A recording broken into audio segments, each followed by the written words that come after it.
Let's go ahead. Looks like we have a quorum. All those happy faces on Zoom. And so I'll call the meeting to order, and I'll ask you to confirm our quorum. Robin, would you mind to go through a roll call? Mayor Linda Gordon. Here. Judge Mike Williams. Here. Judge Over Gritton. Here. Judge Steve Hamilton. Leaving. Judge David West.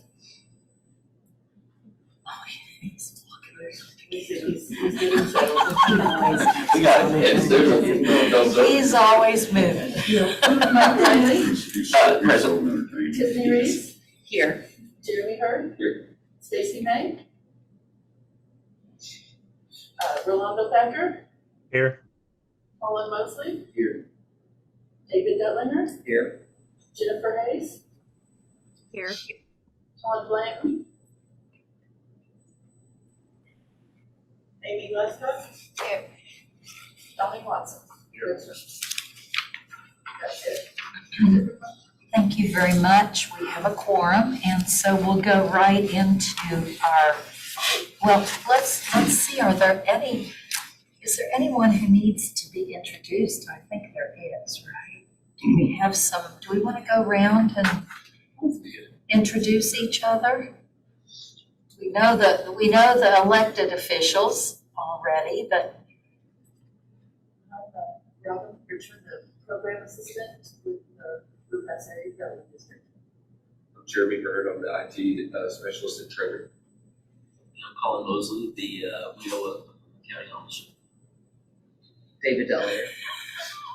everybody knows you. Oh, Mike. Sorry. I am Mike Williams, still. Morning, everybody. Mike Riley, HR Director. Welcome, Linda Gordon. Tiffany Reeves, Director of Workforce Services. Amy Glasgow. Donnie Watson. Yes. And how about on our Zoom? Will you introduce yourselves, please? I'll go first. Stacy May, Planning and Information Manager for Workforce. I can go next. Rolando Thacker, Business Service Manager. Steve Hamilton, Nicholas County Judge Executive. Aubrey Gritton, Anderson County Judge Executive.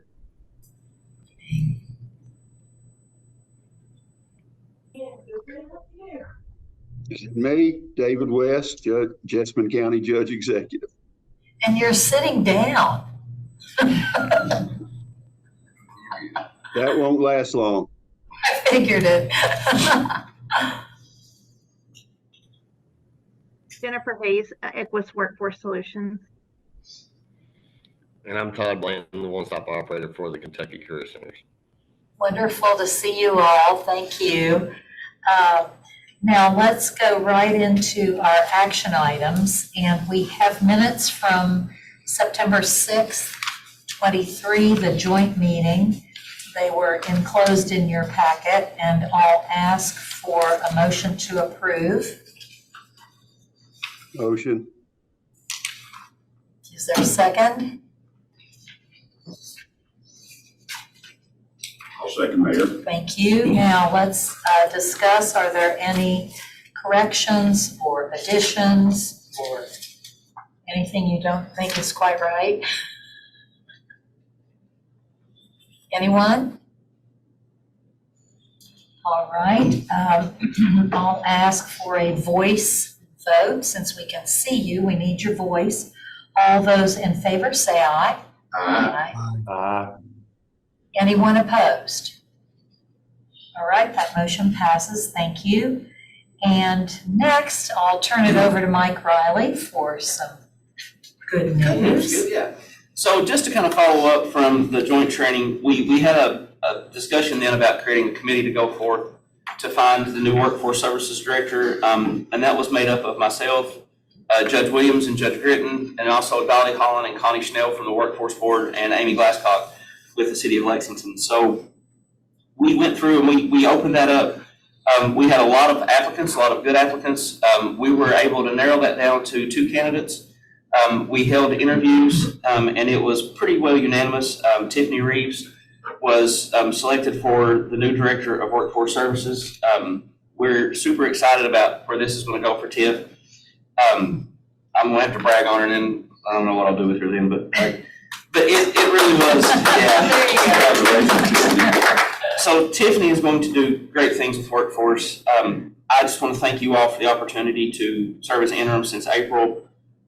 Huge shoes to fill when Amy left, just to keep things running. And I told you then my goal was just to keep things going the direction we were going, and leave things so that when the new person stepped in, they could hit the ground running. Most fun you ever had, right? It was the most fun I've ever had. It was a ball every day. But honestly, we're in a great position now with Equus. As Colin will report out to, we are paid up with Equus. Everything is level and on par. We're back to turning our invoices around on a monthly basis with Equus, so that's in a good spot. We've made some improvements in the career centers. We have all new equipment in all the career centers. Jeremy took care of that project, so now if anyone comes into the 4 brick and mortar locations of the Kentucky Career Center, we have new computers in the resource rooms. We're now something that Amy started 112 years ago. We're now co-located with the state again in Lexington. We're all under one roof. And yesterday we met, and we will also have a comprehensive one-stop center in Richmond as well. All the partners are going to be together. That may end up making Tiff get a lot of gray hair, but it's still going to happen. So it's in a great place, and I know that Tiffany's going to do amazing things. I'll put her on the spot and make her share a little bit more about herself, but Tiff is the exact example of everything that can go right with the Kentucky Career Center. 13 years ago, she came into the Career Center to inquire about the Career Center services, and 13 years later, she's the director of one of the largest workforce boards in the state. That is what the Kentucky Career Centers are for. That's what we're supposed to do. That's what we're here to do. And Tiff has a heart and a passion for that. It came out in her interviews. I've had the blessing to work with her for almost 5 years now. And I think everybody in workforce would agree that it's what she does. So with that, I would like to ask just for, if you would ask for a motion, just a vote to confirm Tiffany as a Director of Workforce Services. Thank you. Is there a motion to confirm Tiffany? I consider it a privilege to make that motion, Mayor. Thank you, Williams. And Judge Gritton seconds. Thank you very much. Is there any discussion about the motion? All right, all those in favor, please say aye. Aye. All right, that motion passes. First, I want to congratulate Tiffany. Before we hear from you, I want to thank Mike, because we all understand how it is to take over something, but you got to keep it moving, right? And then to go ahead and have the selection process, it's a big deal. Thank you, Mike. Thank you. We really appreciate you. I appreciate Especially while that. he's a superstar. Well, and full transparency, I mean, I had a great workforce staff to support me, but I also had the full support of the previous director. So, and I did call Amy a lot. So it's a team effort, but we got here. It is a team effort. Tiffany, welcome. Congratulations. Thank you. As I've said before, I'm nervous, excited, have Amy on speed dial. Yeah, I was gonna say, that's a good thing. So, but like Mike said, I did start out my journey in workforce. I'd gotten laid off. I just went in to really try to get my UI squared away, and then Laura Wattenberger, who's with EKSEP, she's, back then it was WIA, was a case manager, and she seen me struggling, and that started my journey. So I've been a client, I've been an intake specialist, the KCC Go specialist, the youth manager, the workforce services manager, and now here. And I do think that gives me a little unique view on what it's like, what my vision for the career centers are. So yeah, I'm excited, and Amy will continue to be on speed dial. I tell the funny joke, I told it to somebody the other day. Jeremy had brought me his travel. And I was like, okay, I'm just flipping through the MapQuest, and I'm like, yeah. And I just said, I was like, I'm running down there to see Buck. I'll have him sign it. And he was like, oh no, you're the one that signs it down. I was like, oh, I am the adult in the room now. So yeah, but I'm excited. I'm excited, and thank you all for giving me this opportunity. Good. Well, we're very happy. And I do think your perspective is really unlike any other, perhaps, because of your history. So congratulations. And we'll hear from you later. I would assume that there are no other directors in Kentucky that are former clients. That's I think that's probably accurate. true. It's probably true. Yeah, I don't think so. I mean, your perspective is very unique. So, excellent. All right, we're going to move on to our review and approval of financial reports with Colin.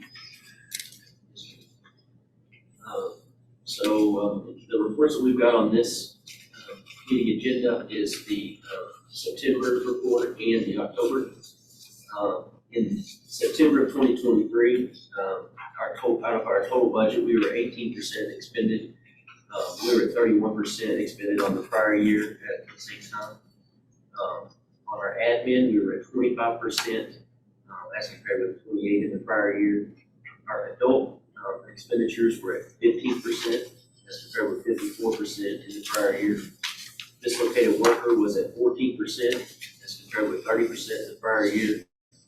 Youth expenditures were at 22%, as compared with 30% in the prior year. And then we were 11% expended on our youth work experience requirement. So that of our youth program funds, 20% has to go towards work experience specifically. And we're at 11%. Anybody has any questions about September? I will switch over to October. Are there questions about September's report? Okay, go right ahead. And then in October, we were at 23% expended, as compared with 43 in the prior year. Our admin was at 32%, as compared with 37 in the prior year. Our adult expenditures were at 17%, as compared with 80 in the prior year. Dislocated worker was at 18%, as compared with 38% in the prior year. Our youth expenditures were at 47%, as compared with 41% in the prior year. And then we were at 14% expended on our youth work experience. So as you can see, for the last, those 2 months, we were kind of, not spending a whole lot, but we finally got our allocations in for the rest of the year, and that's a little bit higher than what we had budgeted. And so now we can, we're starting to do a little bit more on services and stuff. Does anyone have questions about the second Mayor, report? Yes. The adult number, the percentage difference is dramatic, to Yes. say the least. Just elaborate a little more on Sure. Wow. So you're talking about, in the October, percentage of expenditure. yes, we were at 80% in the prior year. We Right. spent on adult expenditures, and this year we were only at 17% so far. Right. I can probably, And that was a concerted effort not to spend all of our money right front. it was also in the previous year, the issue that we had was, the previous WIOLA accounting officer had overstated the Right. rollover funds. So we were spending at a rate that we didn't have. So what ended up is, at that time, what she probably thought we were expending at a normal 25 to 30% rate, we were actually at 80%. That's why this past January, we had the halt services, because we had fully expended an entire year for the funds by January. So, For adult expenditure. For adult. That was most of it. yeah, and the reason for that is because with adult dislocated worker funds, with WIOA, you can transfer 100% of your dislocated worker funds to adult. And in most years, and Amy and Tiffany, you all can vouch this, we usually transfer most of our dislocated worker funds over to adult, because we do not have a very high population of dislocated workers. So we transfer that to adult funds, because you can spend adult and dislocated worker together. So considering the numbers of clients, is what you're talking about. We'll say we don't have high population dislocated. What's the definition? If Anyone that has lost their job through no fault of their own, right, is the basic. There's other little bullet points in there. But what you have to stop and think about is most of your dislocated workers are individuals who've gotten laid off. Those individuals are highly sought after. They have a good work history, they have the skills and all that stuff. So we've never had many because of the region we live in. Now, if you're in Harlan, right, if you're in some of the other areas, it's different. They have a higher number of dislocated workers just because there's not as many job opportunities. So we'll have some depot be reflected in the coming months. It'll show a spike in that number. It will, but we're also applying for a national dislocated worker grant specifically for them. So, but yeah, that they will be considered dislocated workers. So would that grant take the place of these funds, or what? It'll be additional funds to it. Additional? Yes, because it's estimated what there's 1,300 individuals working there currently. Yeah. Right? Yeah. And as the layoffs begin, they'll come through but we don't think that we will see all the 1,300, right? There's some highly skilled individuals that are already sought after. We have companies that are wanting to have job fairs specifically for those individuals, right? So we're thinking we might maybe see about 350 of those individuals, and it would be the individuals who like the security guards, the administrative staff, the janitorial staff, and things like that is what we think we'll actually see. So if someone is laid off but immediately gets another job, they're not counted. Correct. They wouldn't come to us. You know what I mean? We wouldn't put them They're in. not needing services. Right.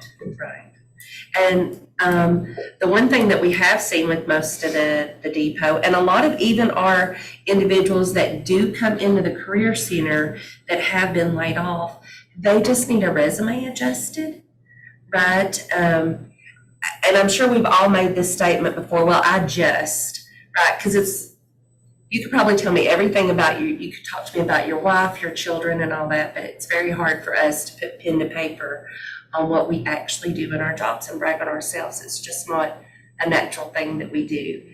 So a lot of times our dislocated workers, whenever they come in, they're frustrated because they don't know how to explain their skills. So that's what we do. And then we get their resume out there to some of our businesses, and Relly's got good connections, and therefore they get interviews and get positions. So we don't have to enroll somebody just to help them with their resume.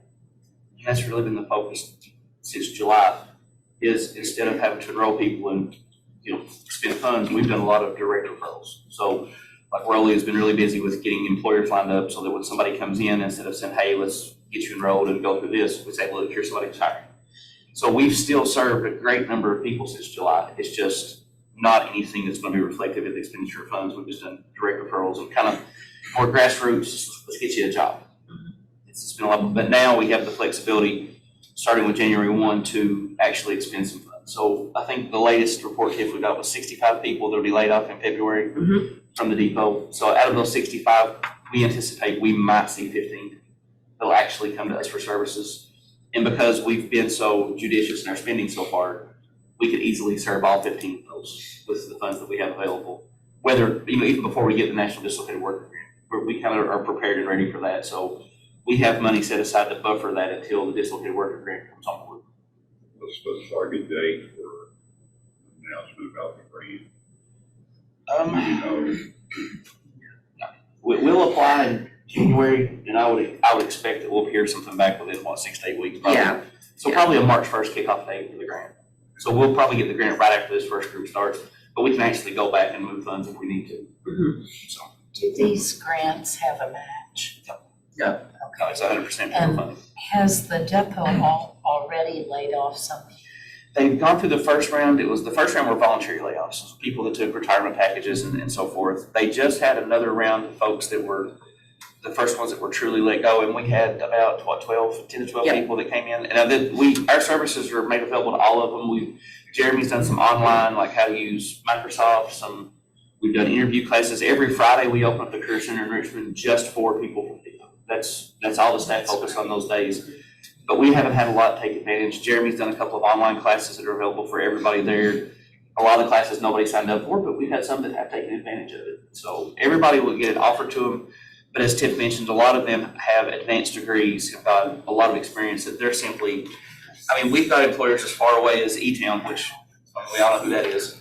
They're already wanting to come up here and do job fairs to take the folks laid off. Is there an age limit on it? What I'm talking about, say somebody's 65, one. Is there an age? Come on in. His No, there's question was, is there an absolutely age not. limit? No. I am, People are working older now. I don't They want- are. I Older don't people want- are working now. listen, I'm secure enough with our staff to say the President of the United States could come in and I wouldn't doubt the services that they would get. Right? It's anyone that wants to work, right? We can help you and we have a good team. What we found out, the older workers are the best workers. Yes. The older Oh. workers, I'm not kidding you, Those of us that are more mature. More mature workers I'm even. used to working, that's all I've ever done. We have individuals the only caveat to that is there is a floor to that, so we can't go below a certain age. So for example, for our school youth, they have to be 18, but we can serve in-school youth between the ages of 16, or is it? Technically, we can go in with at 14 years old, but we would do, they don't work anyway. So we do financial literacy, career exploration and things like that. They really need that. They do. Really need that, it's probably one of the number one things that young people need. Well, and the worst thing is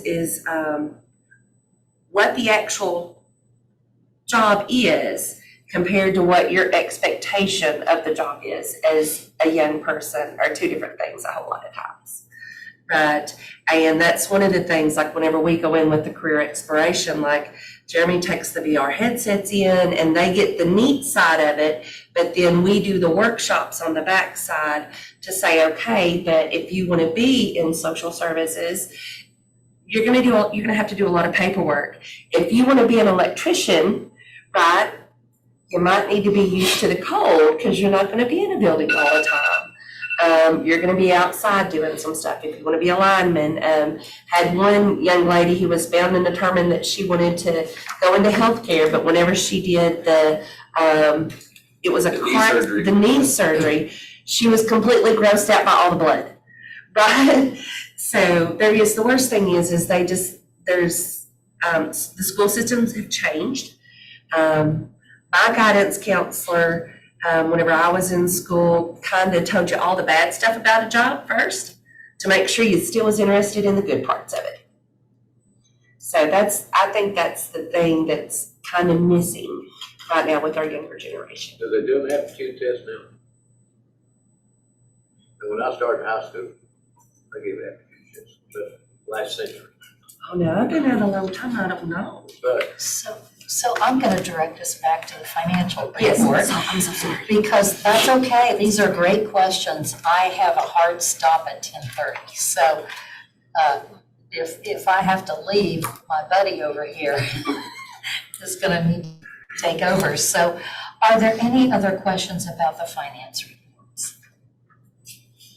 All right, I'll ask, yes, thank you so much, and I'll ask all those in favor of approving this to say aye. Aye. Is there anyone who's opposed? All right, that motion passes. I have a quick question for you, Colin, about, Excuse me, who made the motion and second? I sort of, it was a long time ago. You made the motion, and I think, did Judge Gritton second? Yeah, it was just your- Yes, I'm sorry, I should have repeated that. So I think by law, our audit's due by the end of December. How is that coming along? I know that, they did some field work last week.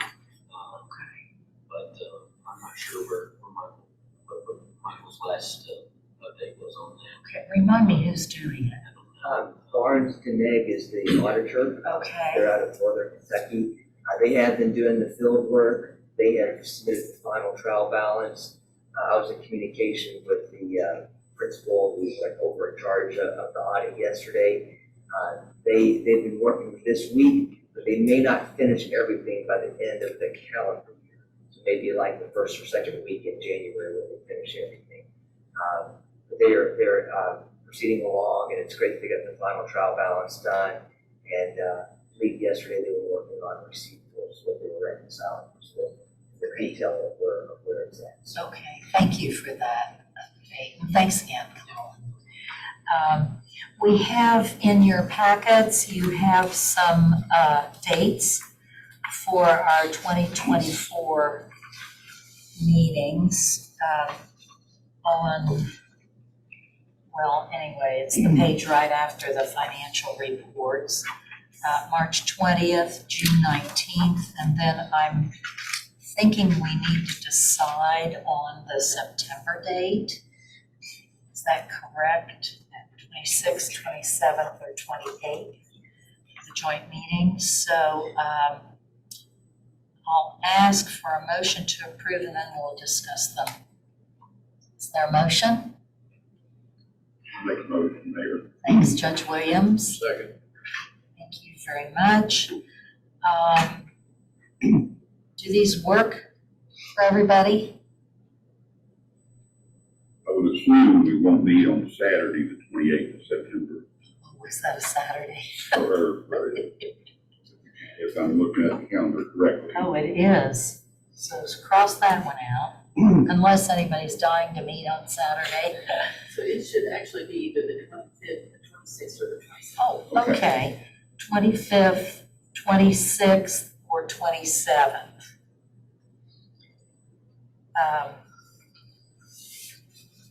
And the 25th is a Wednesday.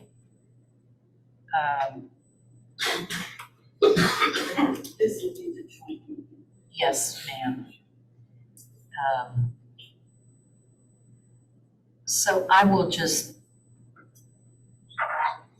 and of course, this impacts Judge Williams the most, but I may be out March 20th. I'm not 100% sure yet, so, but that would be your meeting to chair anyway. No Okay, problem. okay, very good. Are we to decide on the 25th or 26th or 27th now? Yes, if possible. Okay, So we can go ahead and start. okay. Are there any preferences? Are they all good for everybody? Just one quick question. Amy, do you know when the fall SETA is gonna be? It's the 13th. Okay, I just wanna make sure we were clear. That's why we, Okay, I just wanna make sure we were clear SETA for the fall. Yeah. Okay, The other I was dates are making sure we were clear of the the third fall SETA Wednesday conference. of the third quarter, but we bumped that September one week because of Saturday. okay. Does staff have any preference for one of those days? I'll be out the 27th, so it's off for me, but either of the other 2 days would probably work. I'll suggest Thursday, the 26th. Make that part of our motion. Okay, That day, does all right, is there, anybody have any conflict, I guess, with that? so Or the- any meetings that will? I know that's a long ways away. You know, who knows what'll happen before then, right? So there's been a suggestion to set the date for September for the joint meeting for the 26th. Is there any other comment or? silence, so I think that's a good indicator. I'm just hoping to get to the 25th. That's the day I think my factory warranty expires and I cross into a new set of numbers on the 25th. So I'm just hoping to make it to the 26th. That's Okay, well, so we're gonna, by consensus then, can we just pick the 26th? And that seems to work for everybody. So is there anything else about the dates? Okay, and the 18th of December is 1 week before Christmas. So if there's nothing else, we'll go ahead. We've had a motion to approve by Judge Williams and a second by Judge Britton, I think. And we'll make it March 20th, June 19th, and September 26th for the joint, and December 18th. All those in favor, please say aye. Aye. Is anyone opposed? All right, very good. Thank you. Now, I'll call on Stacy for the next part for the strategic plan. Good to see you. Good to see you. Good morning, everybody. This is going to be really quick because most of you are familiar with the discussions that happened during the joint training this year. And what we did was a realignment of our current goals for the BGWIB and workforce in the Bluegrass. And some of the things that kind of came up were areas such as the consortium and things like transportation and childcare that we honestly just have no control over. As much as we would like to be able to, make significant changes in those areas, we simply can't control transportation and childcare. What we can do is work to increase our partnerships in those areas. So that's kind of how we kind of rephrased our goals on that. So you'll note in the packet what the current goal is, what it's been proposed to change to, and the reasons for the change. So just in the effort to try to expedite this, it's in your packet if you want to take a quick look at it. And if you have any questions, I'd be more than happy to answer them. But overall, it's just kind of making our goals a little bit more realistic and things that we can hopefully tackle in the future. Okay, very good. You all have had this in your packets. Are there questions for Stacy? I really appreciate the work that went into this. Thank you for that. Any questions right now? As you digest it and everything, there could be questions later, but this is an action item, I believe, so I'll entertain a motion to approve this. Do I hear a motion? Make a motion. Thank you, Judge Gritton. Is there a second? Judge West, I think, seconded. Any further questions? I so appreciate your hard work on this. Thank you. All those in favor, please say aye. Aye. Is anyone opposed? All right, that motion passes. Thank you all very much. So now we move into our informational items. And first up with 2022 EEO compliance, Tiffany Reeves. And then you have the joint board training, and then you'll follow with the WIOA program updates. Yes, ma'am. So I included each year, the local areas have equal opportunity monitoring. I just have the letter in here stating that there were no findings, no issues or anything. So that's why that's in there. If you have any questions, I'll go. If you don't have any questions, I'll go on to the next. Any questions? All right. Okay. Right on. So on the joint training, this year, it's time for the Leos to pick. Me and Robin had bounced around possibly a reentry simulation or a poverty simulation. But we are open to ideas on what you all would like for the joint training. Explain again what you said, your suggestion was. A reentry simulation, a whole lot of people don't realize how difficult it is for our returning citizens to find employment and all that stuff. So with the reentry simulation, you kind of get a walk through a day of someone that's been released and try to get your life back on track. With the poverty simulation,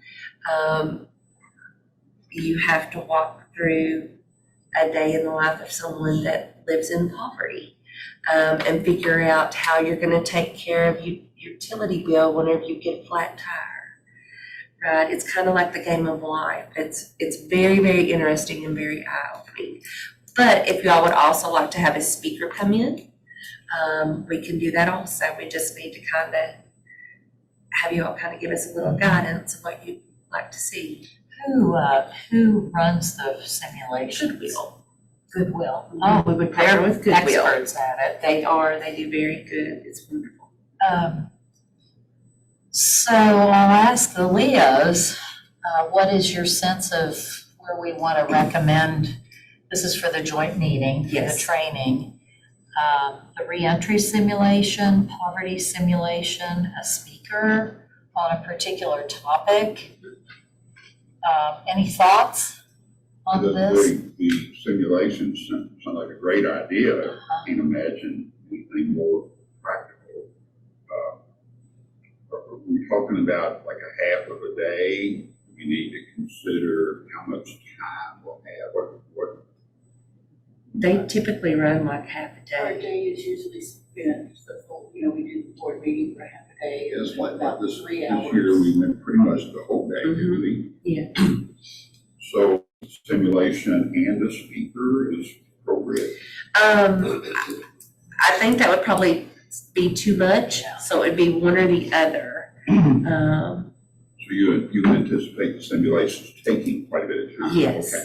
yes, That would replace a speaker, Yes. correct? yes. Does anyone else have a preference or an interest in one or the other? I've never done one of these simulations. I agree with you. It could be very eye-opening. And I think that Goodwill is really wonderful with their training. Any other thoughts? Do y'all want to try a simulation? That gets us involved, right? It does. Very So It it's does. participatory? It's participatory, I Say think. that, but I still think it's a great idea.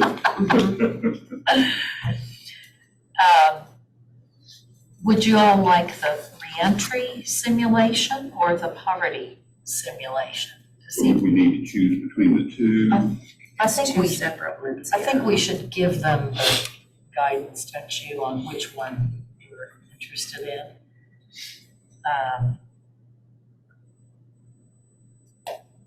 mean, we're all about reentry, right? Maybe we should try that one.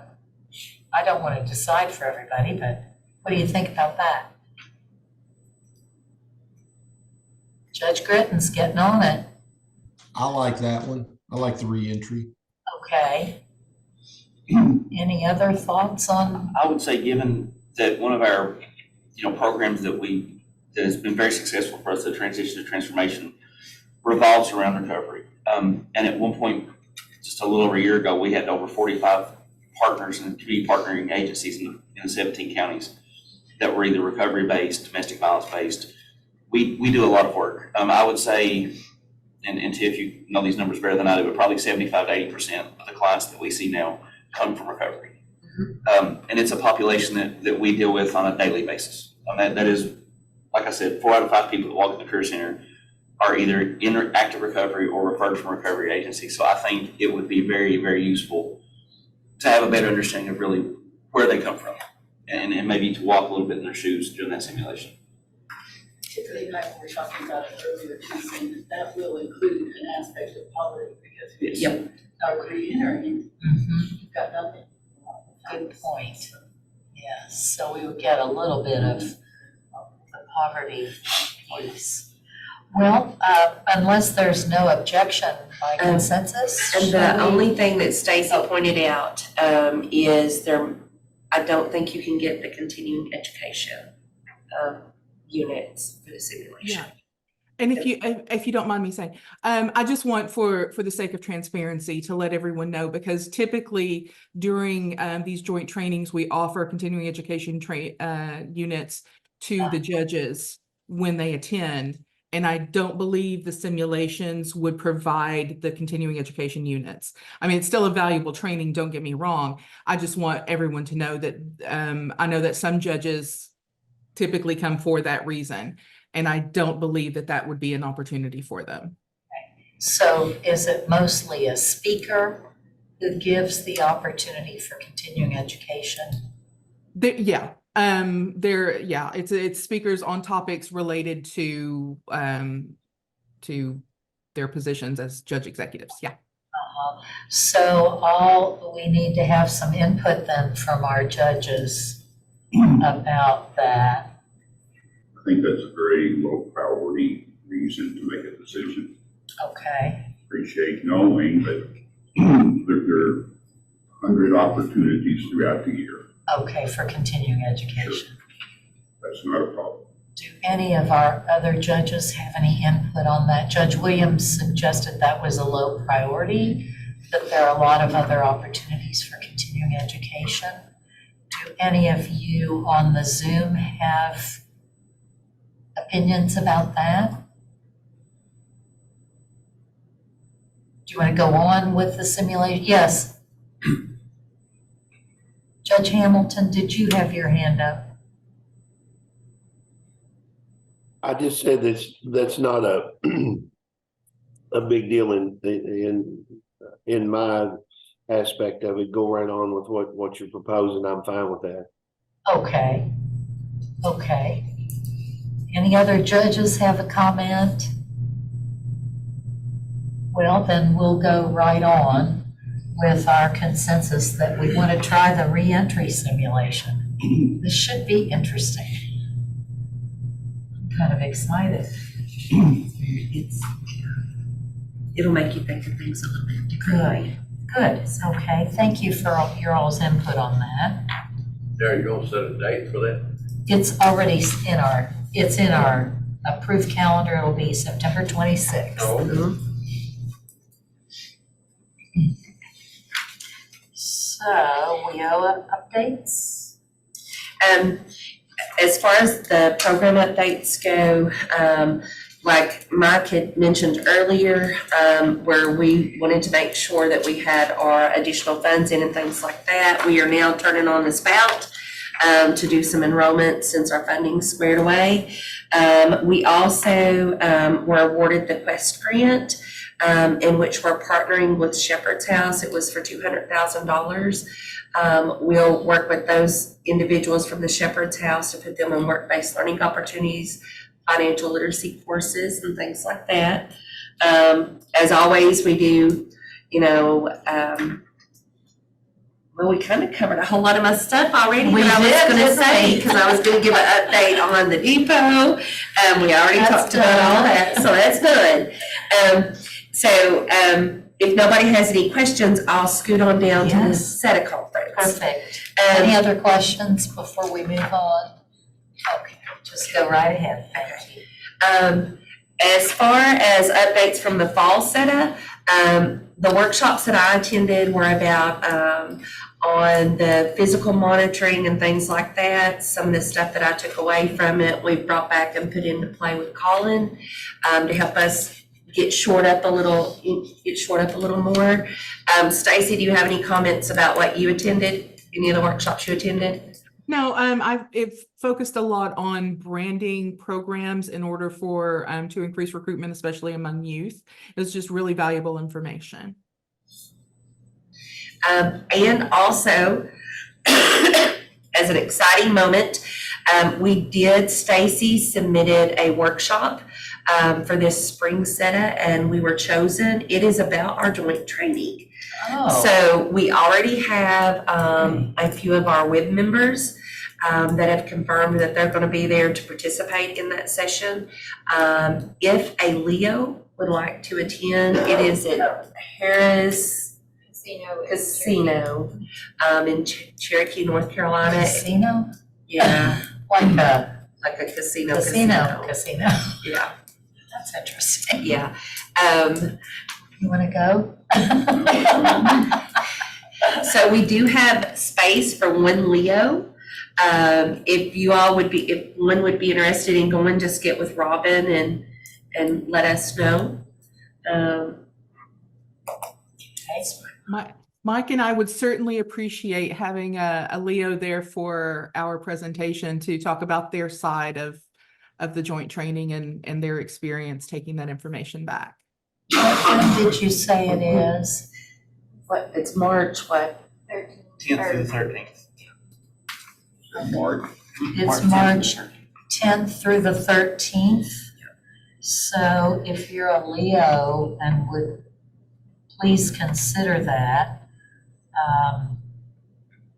Robin, are you the one to let, that someone could let you know? I guess by the end of this year.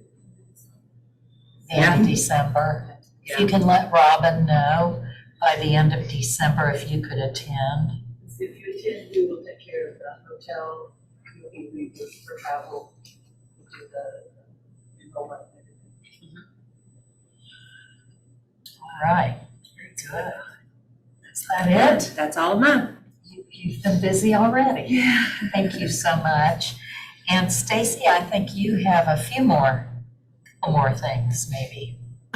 Yes, again, I believe the strategic plan portion is next, and this is just the update. And you'll see in there, for the most part, we are meeting or exceeding the goals and measures listed in the strategic plan, with the exception of some of the ones that went through the midpoint. So this is the last one that you will see with the old measures on there. Again, if you want to take just a moment to take a look at it, if you have any questions, I'd be more than happy to answer for you. But overall, it's just an update for where we are with achieving the goals and measures in the strategic plan. Okay, does anyone have questions at this point for Stacy? This is quite a bit of work right here.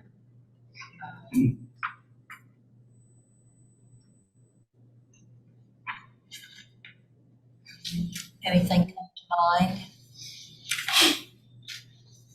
Stacy, I suspect if someone continues to look through this and later has a question, you certainly could. Absolutely. I would welcome any questions.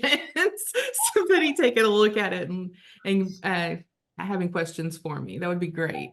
It's not like it's done today, right? Yeah. Okay. And then, oh, I'm sorry. I think I skipped around. I think the sector reports were supposed to be first. I apologize. I didn't have the thing up. But again, even with the sector reports, I just wanted to let everyone know that the sector reports for Q2 are available on the website, listed on the agenda there. Feel free to take a look at it. And as always, if anyone has additional sectors, additional information, or other areas that they would like to know about, please reach out to either myself or Rolly, who can pull some reports for you with similar type of information for different areas, either by location or by sector. Very good. And that is it. Thank you. Thank you very much for all your good work. Just before we leave, Stacy, does anybody have anything else? All right, thank you very much. Next is direct service provider report for November. Jennifer, welcome. Good morning. Thank you. In your packet, you have the November report. As Tiff said, we're starting to turn on the faucet to enroll more participants because for the first few months we've been slow. We've still been serving, but we've just not been enrolling a ton. Can you hear me okay? Yes, perfect. Okay, thanks. Sorry, I had an echo. But as you can see, we still have 705 participants on our caseloads. So those are all people that we're still case managing and working with. And then our outreach has started to pick up, and we plan to pick up even more In January, we're going to start going back out to our libraries once a month so that job seekers in any county can receive our services. Todd works closely with the library directors, and we're going to make a schedule and a plan for what days and times staff are going to be out there. We're still very connected with our adult ed partners. So, for example, I guess the last couple weeks I was talking to Lisa Farmer with Bourbon County, and we're trying to get set up to get into the detention center together. So Sheila Gant is very welcoming for us to be able to do that. So our outreach is definitely picking up. We are, you're going to start to see a lot of youth foster agencies listed on our outreach report. This is a vision that Tiff has. Tiff is very, she loves serving our youth population. And so we're going to start serving that population more. And we have a staff on hand that is very familiar with foster youth. So we're going to see an increase in that. And then we're out at a lot of schools and a lot of events. Jeremy takes the VR session, so our staff are heavily engaged in that. And that is something that everybody loves, our VR headsets, and all of the kids love it. So that's still picking up. And then on business service, we hired Tamara Fitch in October. And so she's starting to get out in the field and meet businesses, engage with businesses, sign master agreements. I had the pleasure of being with Judge Watson this week to get a master agreement signed. So we're out and about and still doing really good things. So I'll entertain any questions. All right, are there questions for Jennifer? Thank you so much. Great report. Now, last but by no means least, Todd has our one-stop shop operator report. All right. Thanks, Mayor. Good morning, everybody. So in your packet, you'll find my November report. Just a couple of items in there I'll hit real quick for you. So Jennifer mentioned we do have a new business service specialist, Tamara Finch. So I've been working closely with her, kind of showing her the ropes, checking over her work, working with her on the master agreements. So I'll be continuing to do that along with Rolando. We'll be kind of helping her out and helping her get started, but she's hit the ground running and done a real great job for us. So if you see her out in your communities, don't be surprised because she's really hit the ground running for us. Also in the report, you will see a list of VR events and other events that we had going on in November. So I won't go through each one of those, but there's a list there. Also, towards the end of the month of November, we did a rapid response for our partners at the Education Cabinet. Unfortunately, there were a group of individuals that were on the FFTL contracts, and they had to lay those folks off. So we were able to provide them with a rapid response and kind of just tell them a little bit about kind of what they already knew, but we wanted to make sure that we provided a rapid response for those folks too. So we definitely did that. Want to point out kind of in the last few months of reports, you may see that there is an increase in the number of individuals that we're seeing. That is definitely due to the co-location of our partners with the Career Development Office there in our Lexington location. Basically, I would say our in-person numbers, gosh, they probably more than tripled or quadrupled since they moved in. Unemployment insurance being located there brings a lot of folks into the office, which gives us an opportunity to work with them and find job seekers for our employers. So all in all, you know, it's done what Amy and I kind of envisioned when we brought them back into the offices. The numbers are up. We're still working hand in hand with our partners there to try and find job seekers for these employers. But also, this is where we're going to try and capture some of those dislocated workers that we've been having trouble reaching. Everybody that's coming in to meet with the folks at unemployment are dislocated workers. So it's going to give us an opportunity to try and reach some of those dislocated workers that we haven't had an opportunity in the past few years without them being located with us. So all in all, great things. Mike kind of mentioned it, but I've been working with the folks at the state and the owners at the Richmond location to secure some additional space. Currently, where we are in Richmond is a building that's used to be owned by Kentucky River Foothills, if you guys are familiar with that. They're going to be vacating the building. There's already a new owner in place, And so when Kentucky River Foothills is moving out, sometime in January, we're going on and looking at expanding to occupy the entire first floor space, bring some additional spaces on for adult education, the Office of Vocational Rehabilitation, and also the Career Development Office, which will give us a comprehensive center there in Richmond. So I'll be working on that in the coming months or so. So with that, I'll submit the report and take any questions that you have. Okay, that's really good. A lot of good news in there. Questions? Yes, Judge Williams? Todd, a question, under your November hiring events and VR events, the Parish Library expungement / resource fair, what kind of issues are we dealing with related to expungement? Is that working? Are we making progress? I get those questions from time to time. I'm sure any of us do, from individuals about their history and the records. Is that relatively clear to people who need that service, how they could go about that? Are there any exceptions? And I'm not familiar with the law. Sure. And Judge, I don't have a lot of those specific answers. When those expungement clinics, the library in Paris is just one of them that we've attended. And when we attend those clinics, we attend kind of as a partner with those agencies that are doing expungements. Goodwill does a lot of them. We've done a couple here in Lexington with other agencies. So when we attend those clinics and those expungement fairs, you know, our role is to be a resource for individuals that may be having trouble getting employment. So as far as getting the records expunged and things of that nature, we're not as necessarily involved in that. Our role is more as a partner and resource to help connect job seekers with employers that are, you know, friendly to individuals that have criminal backgrounds. So that's kind of where our role in those expungement clinics comes in. So what agencies would those individuals go to for specific direction or assistance with that process before you're trying to secure employment? I would have to check in that one in Paris and see who attended for us on our staff, Judge. But typically when they have these expungement clinics, there are attorneys and other individuals that are involved with the legal background that know how to get individuals' records expunged.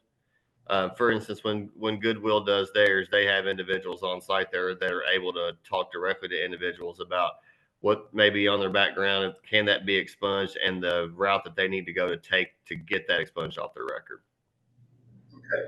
I might add, if I could add our experience, maybe it would help a little. And Todd, I think that so Lexington, the city of Lexington is about to have their 4th expungement clinic in April. And I think someone from your shop has been the ones that we've sponsored. We have had over 1,000 people come through. This is for Fayette Countyans only, but Fayette County residents. yes, the way it works for us is we have Legal Aid of the Bluegrass has volunteer attorneys there. This is the first stop after they're registered. Most of them pre-register. They go to the attorney and the attorney can go into their record and see if their criminal record is eligible to be expunged, because they're not all eligible. Right. This is low-level crimes. Many of them, it's one thing that happened 30 years ago. And so once they've confirmed that, and that's all according to the law, what can be expunged, then they do that work, and then we partner with a job fair right then. So we have many businesses that come and sign people up for interviews, talk to them about their job. The jobs are in the same, job fairs in the same room. So they go through the expungement clinic and then they come to the job fair. And I am a huge believer in this, because we have had hundreds of people who've been living with a very low level crime on their record and they can't get a job or they can't get housing, it's changing people's lives. And I appreciate, Todd, that you all have been so supportive of those. Ours are held in the Central Bank Center and it fills up. And I highly recommend these. If you ever want to, Tiffany Brown in my office organizes them. And I think April 24th, we're having our next one. I think we changed it to the 30th. Or the 30th, okay. Yeah, we include Is the Department of Tiffany- Corrections. Yes. Tiffany, someone that we could communicate with for Absolutely. direction on how she Yes. gets the clinics placed? She could, actually, you could contact Amy. Amy's in Yeah. touch with her on this. Okay. I bet you have Amy's info. If you don't, it's easy to find. Found her. Yeah, I think She- she's got mine for you. Yeah, she works in my office, and this is putting many people back to work. We all need that, right? Everywhere we live, whatever county we're in. And the other thing is, Amy brought up that we're incorporating a lot of work at our jail now.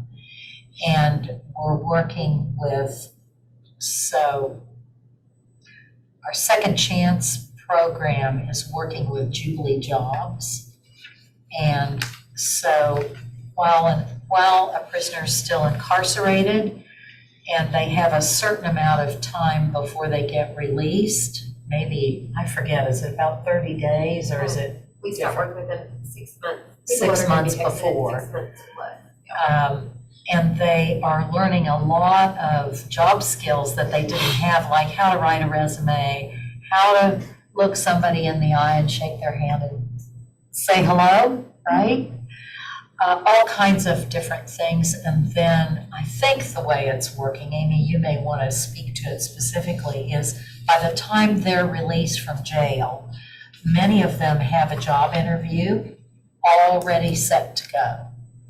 Because these, again, are people who, if they don't have a disruption in the path that got them there, they're going to go right back to the same path in many cases.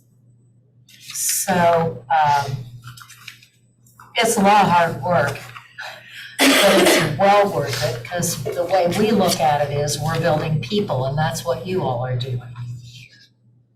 So if we can help you with any of that, particularly the expungement, I'm a big believer in that. So, anything else for Todd? Thank you so much for your good work. And Thank you all. yes, so that takes us to the end of our agenda, unless Stacy or Mike or Tiffany or. There is one thing that I forgot. Luckily, Okay. Mike texted me to remind me. Okay. Instead of my office being here at the ad, my office will be at the Lexington Career Center. And then I also have a little spot set out there at the Richmond Career Center. So I will be more out and about. I think that's very important. But I'm always available. But my actual office will be located at the Lexington Career Center, where that is our one stop. Okay, very good. If you would also add, I know that you're planning your going out to see Leo's. And Yes. you had mentioned that either I'm going to come with you on some, or maybe Mhm. Kelly might come as well. So, you wanna- Yep, because I'm meeting with Kelly today at 1:30 to start looking at calendars to send out invites, because I call it the Leo Roadshow. So I'm gonna come around and I know some stuff about some of the counties, but I don't know everything about the counties, you know what I mean? I don't know all your businesses. I'm doing a lot of research into them that are in your counties. So, but I want to come out and see what you need, what we can help with. Maybe there's an organization that we don't know about, that you know about, that you want us to partner with, that can make, can help build people. as you say. So that is my goal. So you all will be getting emails from Kelly about different dates and all that we can meet. So I'm very excited about that. That's great. Yeah, Tiffany and I discussed, I mean, we certainly love all of you that are in this meeting here. You all are the old hats at this thing. I mean, you've definitely been doing it for a while, but we're gonna try to get out and see some of those judges that are newer, like Sarah Still from Mercer County, and Julie Bottom from Bull County, Liz Adams from Lincoln County, Chris Ellman from Garrett County, and just go from the Eddie Barnes from Howell County. So just some of the ones who haven't been around and exposed to the workforce side of things. I think it's probably overdue to get that involved. That's a great idea. I like that. Yeah. Very good. So unless you all have any other, Stacy, do you have anything else? Or Robin, do you have anything else? Any of the judges? Just Merry Christmas. Yes, Happy New Year. Thank you. We're entering a time of the year, which is very joyful for a lot of people. For a lot of people, it's a difficult time of the year. And so my wish for all of you is that you find some joy every day through the holidays and take some time for yourselves. That's a message to me too, because I think frequently we all get in the work mode and it's very hard to stop that for the holidays. And so I hope you all have wonderful, joyful holidays. Thank you, ma'am. Thank you for all the work you all do. And again, congratulations, Tiffany. All right. If there's nothing else, I'll entertain a motion to adjourn. Make that motion, Mayor. All right, Judge Williams is on it. Second. We had a couple seconds. A double second. All right, all those in favor say aye. Aye. All right. I'm not taking a no vote. We are adjourned.